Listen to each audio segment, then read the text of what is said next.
चला मग आज मी तुम्हाला सांगते की छान अशी पोळी कशी फुगवायची। मी सारखी बोलत असते ना, कोणी जर आजूबाजूला असलं तर माझी पोळी फुगत नाही असं तसं खूप अशी बडबड करत असते ना। चला मग आज दाखवते मी तुम्हाला पोळी कशी फुगवायची। या ठिकाणी मी एका उंडेचे छान असे 2 उंडे करून घेतले आहे। त्यांना दोघींना छान असे तेल लावले आहे। तुम्ही इथे बघू शकता किती छान असे मी आजूबाजूला मस्त असं तेल लावून घेतलं आणि त्याचे पूड साईडने एकदम छान असे दाबून घ्यायचे, मध्यभागी दाबायचं नाही। त्यानंतर त्याला छान असं पीठ लावून घ्यायचं आणि मध्यभागी दाबायचं असतं ना, तेव्हा आपण एकदम हलक्या हाताने प्रेस करायचं असतं। या ठिकाणी छान असं गोल आकारामध्ये आपण ती लाटून घ्यायची।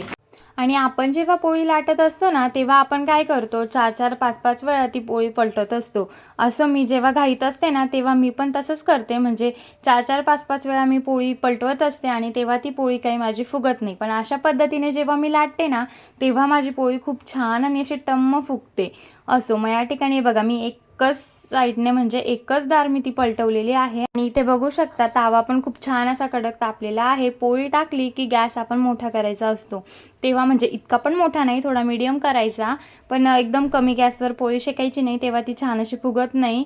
मग या ठिकाणी तुम्ही बघू शकता मी त्या पोळीला अजून पलटवलेलं नाही। जेव्हा आपल्याला असे छोटे छोटे बबल्स दिसायला लागतील ना, तेव्हा आपल्याला ती पोळी पलटवायची आहे, म्हणजे एका साईडने तिला छान अशी होऊ द्यायची आणि तेव्हा आपण तिला पलटवायची। आणि इथे बघा तुम्ही बघू शकता मी तेल सुद्धा लावत नाहीये त्या पोळीला, तरी आपली पोळी किती टम्म अशी फुगेल।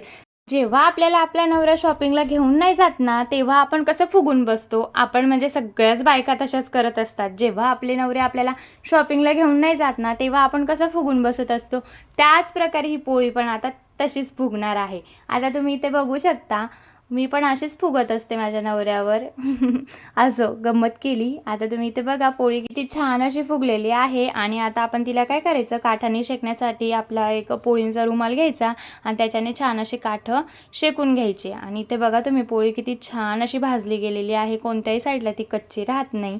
चला मग आवडलं असेल तर चॅनलला सबस्क्राईब लाईक करायला विसरू नका। भेटूया नवीन ब्लॉगमध्ये, बाय।